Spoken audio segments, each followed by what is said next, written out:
Today is my 6th wedding anniversary, and I only know that because my mom called to tell me happy anniversary. My partner Michael and I don't put a lot of weight and credence on the fact that we're married.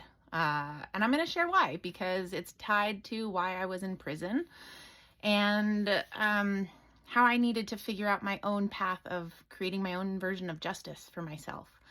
Because Michael and I started dating before I went to prison, and he stood by me the entire time, even though I invited him not to.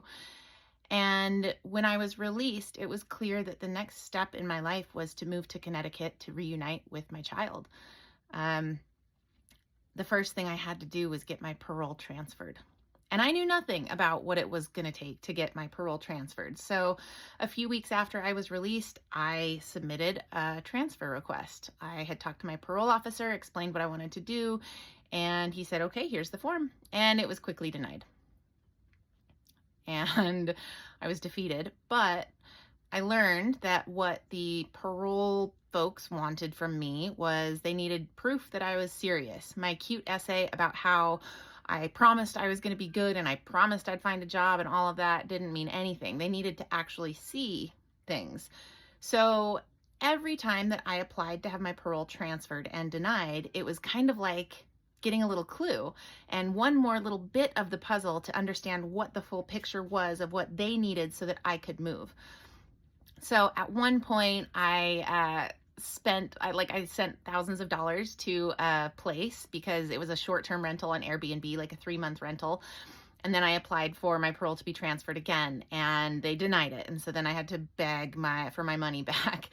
And so as this puzzle kind of got put together over the course of several rejections for my parole to be transferred, I finally figured out what they needed was they needed for me to have a family member in the state of Connecticut who would essentially watch over me, pay my bills if I couldn't find me, if the PO couldn't, like they needed a proxy basically. And I knew no one in Connecticut except for my minor child, and she could not be considered like responsible for me. So I was stuck. And then Michael and I came up with a plan. And we decided we were going to drive down to Vegas and get married by Elvis because we thought if the only way for me to get to my daughter, to reunite with my child, if the only way is for me to get married, then we're going to do it just as sacrilegiously as the parole system is making it. Like, if this is going to be the stupid game that we have to play, then all right, Elvis it is, baby. So we drove down to Vegas and we got married by the best Elvis ever. Old Elvis, not young Elvis, the kind of Elvis who wears way too much cologne and reeks of like the bad kind of whiskey, like the cheap cut stuff in a plastic bottle. But he sang songs amazingly, like you would not be able to tell it wasn't Elvis. And he created these really silly vows about how Michael's my steamroller. And it was a lot of fun. I wish that I would have had family come with me. In the heat of the moment, we kind of just thought it wouldn't be special at all, and it ended up being quite tender and special. So it would have been nice to have family there, but we stayed the night, got married, and then went back up to Utah. And then I worked on the other things. So I had a husband, and then I had to get the job and the house. So first I got the husband, then I got the job, then he got the job. And then I pretty much just asked him to drive across the country and set up a life for us. So I stayed in Utah, and my husband drove across the country with a car full of stuff, landed in Connecticut, not knowing anyone. And because he's an amazing human being, he found a job in his field in the tech industry, and he also got us a house to rent with a 1-year lease and all of these commitments. And I flew back and forth to interview for jobs, and I got a job. And so finally, after 7 tries, I submitted a parole transfer request that included me having a full-time job, my husband being there and having a full-time job, and us having a house with at least a year of a lease. And finally, I got approved to transfer my parole, and I was told to be in Connecticut the following day. So I went to my job and flat up quit. I was like, I am quitting immediately. I'm leaving right this second. bye-bye. And I felt really bad because I would have given 2 weeks notice, but I had to pack and buy plane tickets and like do all this stuff. So I just quit and walked out.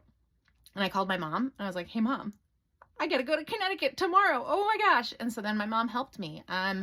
I put one cat in a bag and I got on a plane that next morning. And then my mom got there the following day with the other cat in the other bag. And Michael had furnished a house. Somehow he had got a bed up an entire flight of stairs and put together in the bedroom. There were pots and pans where we had none. I mean, he put an entire life together, and all I had to do was arrive. And so that's my husband. And today we're celebrating. Most of the years that we've celebrated, we've forgotten what day it is. And it's only because like family members send us cards and my mom calls and says, happy anniversary, that I remember it's my anniversary. I am so grateful that I've found a partner in life who's willing to entertain my wacky shenanigans.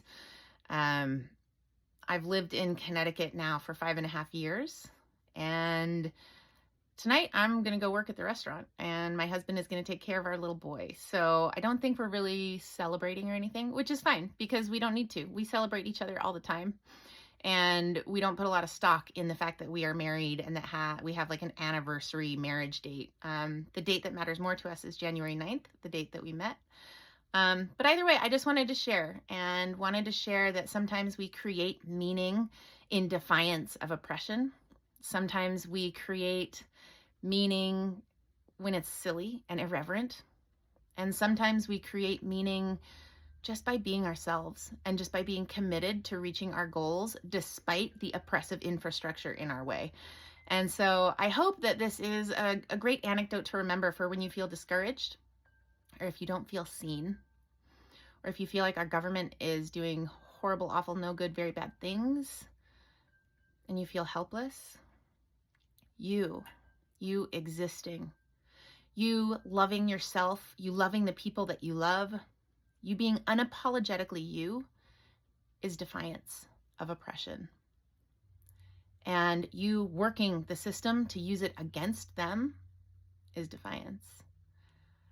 And so I hope that this is an invitation for you to think of all the creative, innovative, and unconventional ways that you can resist, be defiant, and revolutionize this world so that we are together and unified against the evils of the world.